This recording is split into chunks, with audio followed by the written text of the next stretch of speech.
Well, the title I have given this workshop is Blessed in the Divine Image. We're used to just hearing created in the divine image, but there is actually a blessing attached according to Genesis. So for me, it's important to bring this aspect in. And the subtitle is Affirming Equality in Genesis 1 and 2, because that is another aspect of the creation story that is not very much heard about in mainstream Christianity. Okay, we are here in the framework of Church and Peace, September 2021. And this is one of the books that Case Newver just referred to. My first book in English on the subject came out in 2013. And my latest book just came out a couple of months ago, Holy Censorship or Mistranslation. Now, I'm going to divide this workshop up into 10 minor points. First, an introduction, then say a few words about Christian tradition, then about literary analysis. Mythology is an important aspect here. The divine image, 5, 6, the groundling, 7, a rescuer, 8, the missing. I can not even see what I have here because of all the pictures that are sitting on the side. But I know, the missing rib, and 9, creativity, 10, conclusions. Okay, now to the introduction.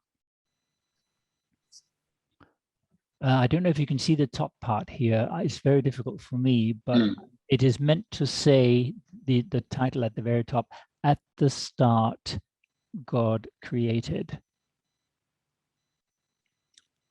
In the beginning. Why do we find this text? Well, obviously we have to go to the Bible and we have to go to the older part that I like to call the Hebrew Testament, because 99% of its pages were written in that language. Most people call it the Old Testament, but I'm a language person, so I prefer the linguistic reference. Genesis 1 and 2 is where we find the creation story that is relevant to the mythology of the origin of human beings on planet Earth. And what does it say there?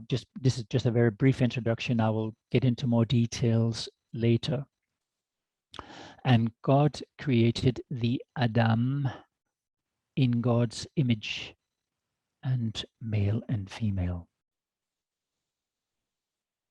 Now, before I go into the actual story, it might be helpful to look briefly at what Christianity, or how Christianity has related to the creation story, historically speaking. Here is one rather characteristic image of Christianity's view of the creation of the human being. Here we see a male Adam on the left, and a male creator on the right, and a man, a gentleman of respectable age with a gray beard is the creator. And so both male, so there's this maleness about the whole scene. And here is an illustration, also traditional view of the way woman was created. She was made from this famous rib taking out of the male Adam's side. And in Genesis 2, according to Christian tradition, the woman that was created, she was meant to be a helper for the male Adam, who was feeling lonely. So that is why woman was created. I'm still talking about the traditional images. So I'm summarizing this very strongly, obviously. There's a male focus in Christian history when it comes to creation. We have a male creator. The first human being is male. Woman was created from this male person's rib. And woman is man's helper in the sense of servant. She is subservient to him. And man, obviously, the male one, the male part is king. And this reading of the old Genesis story has led to misogyny in Christian tradition from rather early on. There are some vestiges or some elements brewing already in the letters of Paul, for example, in 1 Corinthians, where he's saying, woman was created for the sake of man. And a number of church fathers picked that up and developed it. Clement of Alexandria, John Chrysostom, Augustine of Hippo, Thomas Aquinas in the Middle Ages, and many, many more. So now that we've looked at that bias, let's go to the text and perform a quick literary analysis. Here we have a text written in early Hebrew, possibly composed around the time of the Babylonian exile. What are the key words in this story when we look at the Hebrew text? Well, I would single out these two. One, Elohim, which usually is translated as God, and Ruach, spirit, breath, or wind. These two words appear very early in the text. Now, that said, one might think that Elohim is very easy to translate, but it actually isn't. It's very difficult indeed, because in other contexts, for example, if you go to the 10 Commandments and read the first commandment saying, you shall have no other gods before me, gods in the plural, it's exactly the same word, Elohim. And the singular word there would be Il. So that raises questions again. What happened here? How can this God be also gods? And what about the gender? The gender is the easy part here. The gender is masculine. But we're still left with a question.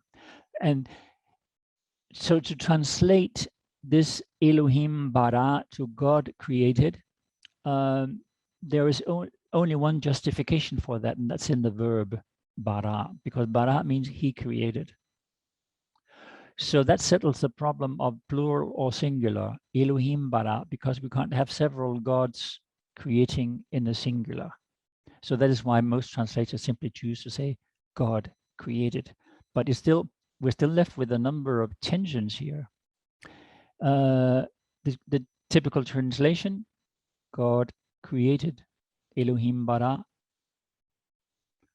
But there are questions remaining. So this tension, both on the literary side and on the grammatical side, is right there in the Hebrew text. We have a plural subject, Elohim, but acting with the singular verb. So a plural being acting in the singular. It's kind of weird to our way of thinking because it's so unlike anything we were taught in school.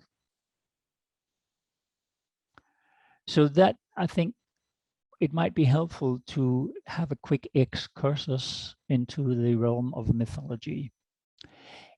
In ancient times, it may not have been so weird or mysterious as it is to us, because ancient mythologies are full of gods and goddesses in different shapes and sizes. For example, if you take the Roman god Janus, who refers to time, you have the younger, on the left, Janus looking to the future, and then the older Janus looking back to the past. But it's all, you can see it's all the same being. They are organically connected, two faces. And then we have a goddess called Hecate. I think she originated in Asia Minor, but spread during the Roman Empire. And she was placed at crossroads looking in different directions, but is still one and the same person, and they are organically connected.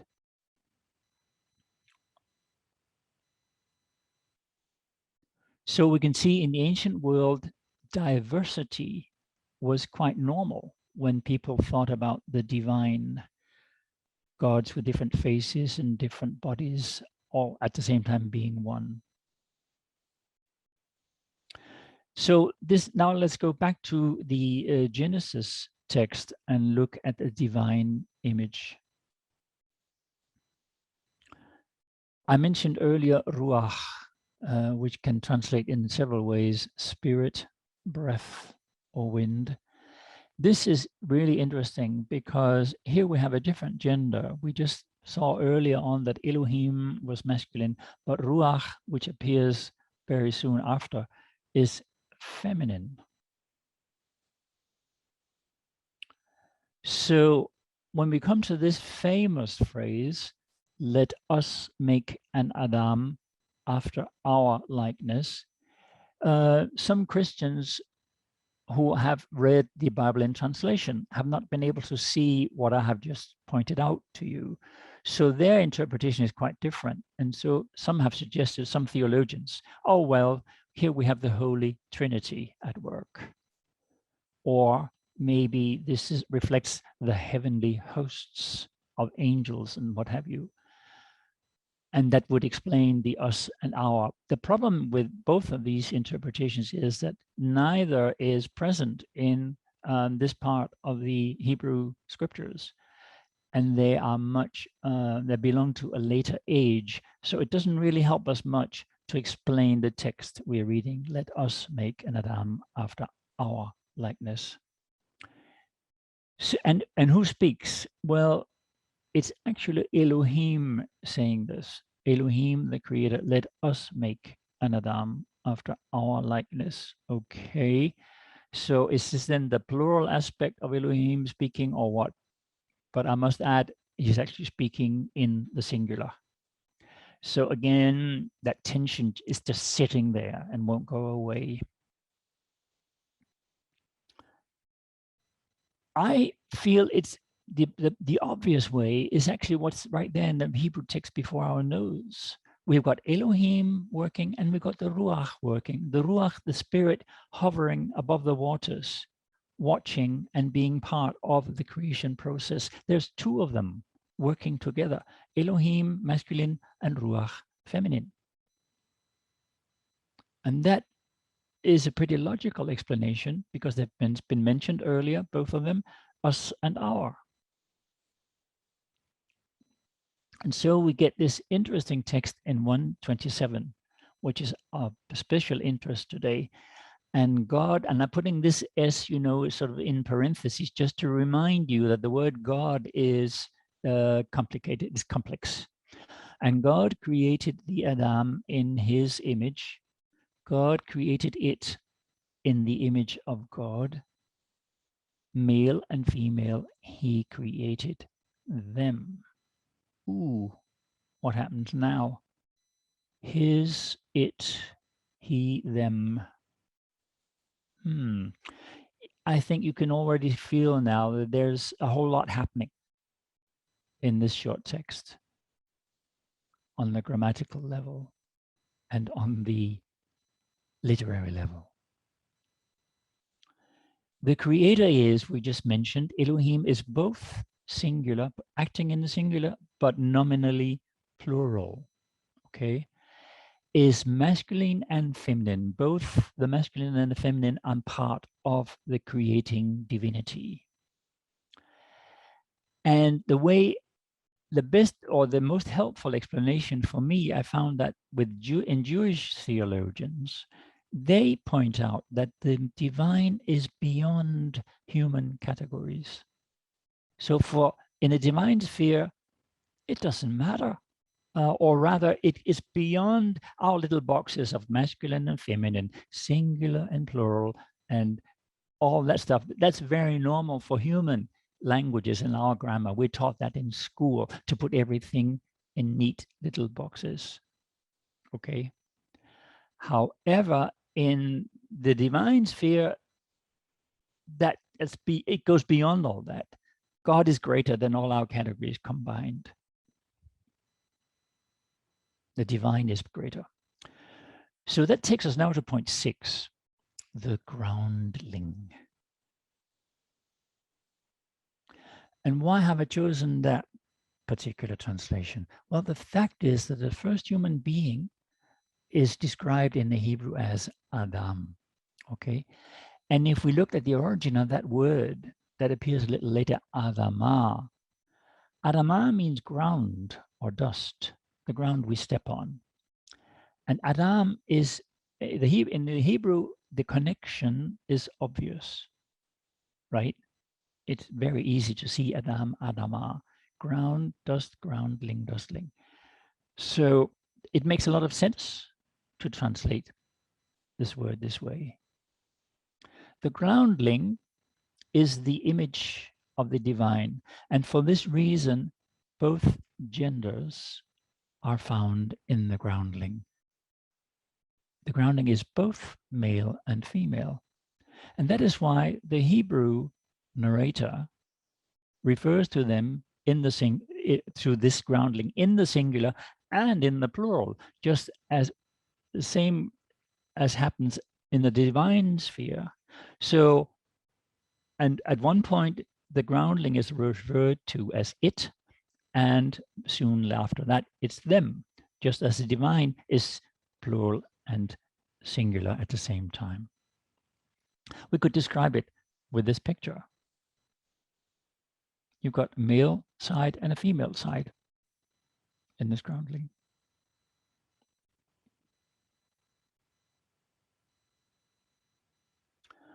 Now to an interesting point that is not being talked about much, but I think it's important, a rescuer. And what do I mean by that? Well, we're now in Genesis chapter 2, where we have this famous phrase saying, "It is not good for the groundling to be alone. I will give it an ezer beside it." And I have left this sort of slightly untranslated to give you a feeling of the Hebrew, because much too often it's mistranslated, saying it's not good for man to be alone. I'll give him a helper, which is not exactly what the Hebrew is all about. This Hebrew word ezer literally means a defender, a protector, a liberator, a rescuer, a problem solver. All, that is the implication of the word ezer. So this is not just a little helper who will clean the man's house and cook his food and wash his clothes. It's not a domestic help. This is a strong word, very often referring to the God of Israel intervening to help his people.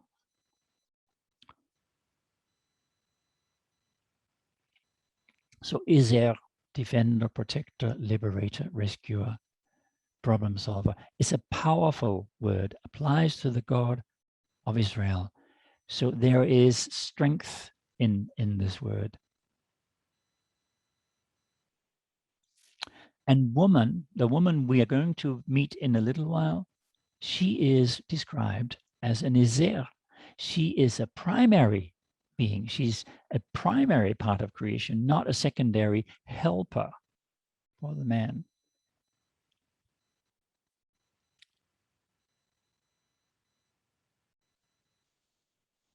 And now to the missing rib.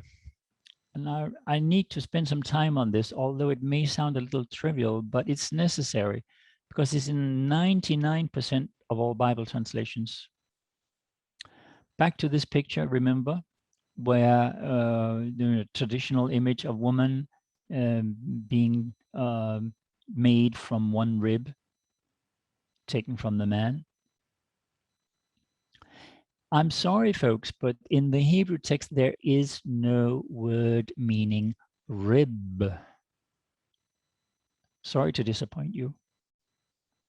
It is not there. The word you do find has a different meaning. What is being taken from the groundling is tsela, and tsela means side. And side means a bit more than a rib, as according to my dictionaries. It's half the person.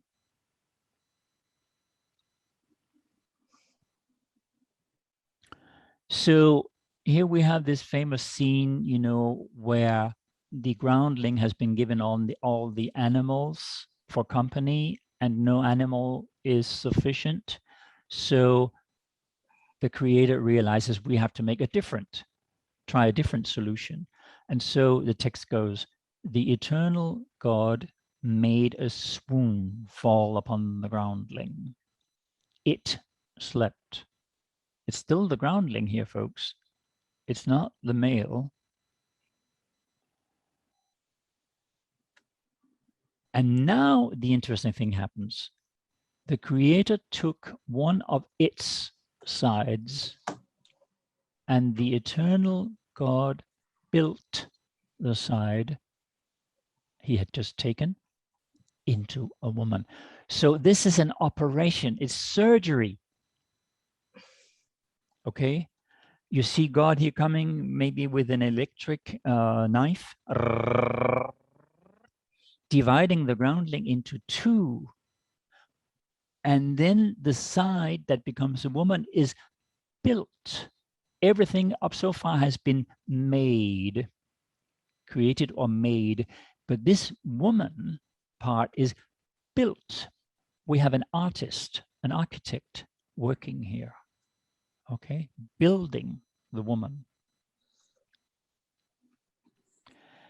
The word bana in Hebrew means to build and to construct, and you find that everywhere in the Bible where construction work is happening. So there's something special about this woman. So we have this architect, like an architect, God built a woman. And that's why some commentators have chosen to say, well, if that is so, then she really represents the crown of creation, of the creation process. Nice image.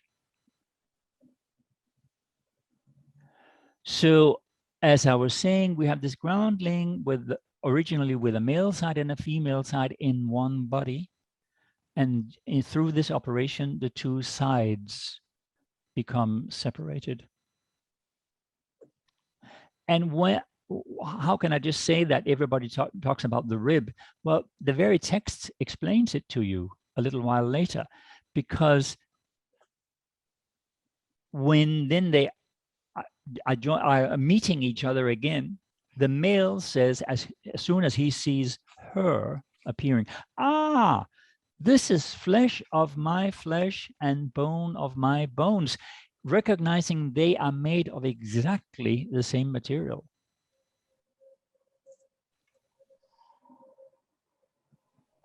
It's not just a rib that's being referred to here. In fact, the very text tells us that the woman is built of flesh and bones, not just one rib, if you see what I mean. Creativity. Now we are reaching point 9. Soon we'll be done. The first Adam, like the creator, is singular, male and female, and intersex, because it's both sexes in one body. So it's singular and plural. I could have added that, singular and plural.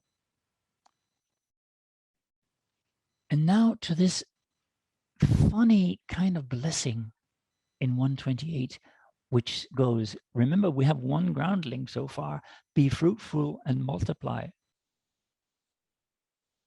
According to the Christian tradition, that means that two persons were created from the very beginning, okay? And they are commanded to produce many babies. In fact, some translators say that. Go out and have a lot of babies. They translate it this way, but there's no mention of that, of any word like baby in the text at all. And translators get it wrong, and many commentators get it wrong, and most Christians get it wrong. They think there's no difference between a blessing and a commandment. But wait a minute. Aren't they two very different things? A blessing, in my understanding, is a gift. Somebody gives you a blessing, that is a gift for you,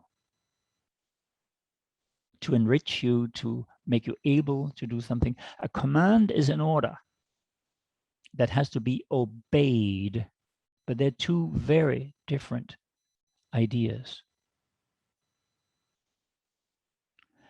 And let's face it, if we look at the history of Christianity all the way from the Bible and up to the present time, it's full of fruitful people, fruitful figures who had no babies. It's full of it. Just to give you a tiny handful of examples, I can think of probably more than 100. Several of the prophets, we have no idea, but they're remembered in the Bible. We have no idea whether they had any children at all. But that's not why they're remembered. They're remembered because they were fruitful, speaking their message. Jesus of Nazareth is remembered by millions around the world, not because he had any babies, but because of an extremely fruitful mission. And so is the case of a number of his apostles and disciples. We have no idea. Some of them probably never, ever married, but they were very fruitful and we remember them. Paul of Tarsus being a primary example. He's all over the New Testament. He had 0 babies, never married, and everybody remembers him because he was fruitful, founding a number of Christian communities. Hildegard of Bingen, this is just one example, of 50 of important women. I'm just, throwing this out a little bit haphazardly, but just to give you an idea that fruitfulness does not have anything, or not necessarily have anything to do with procreation.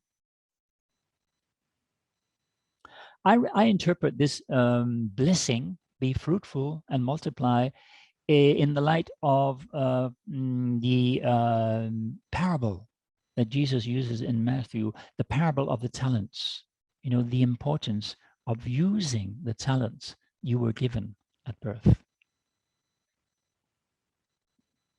That's what it means to be fruitful, to use our talents. So the message that comes to us from Genesis is that humanity represents the Creator's image. And since we are the image of the Creator, means that the blessing is a blessing of creativity. And now to a few conclusions. We've said that the divine image is singular and plural. It's male and female. 2, God's image includes man, woman, intersex persons, LGBT people, every human being. 3, all human beings are born equal. 4, woman is not a helper, but rather a problem solver. 5, the groundling's rib is not a rib, but a side. 6, be fruitful and multiply is not a command, but a blessing. 7, if human beings are the Creator's image, it means that creativity is part of human DNA. 8, the message coming to us from Genesis 1 and 2 is that human beings are born to create. If you want more details, you can find them in this book that came out 2 months ago, Holy Censorship or Mistranslation.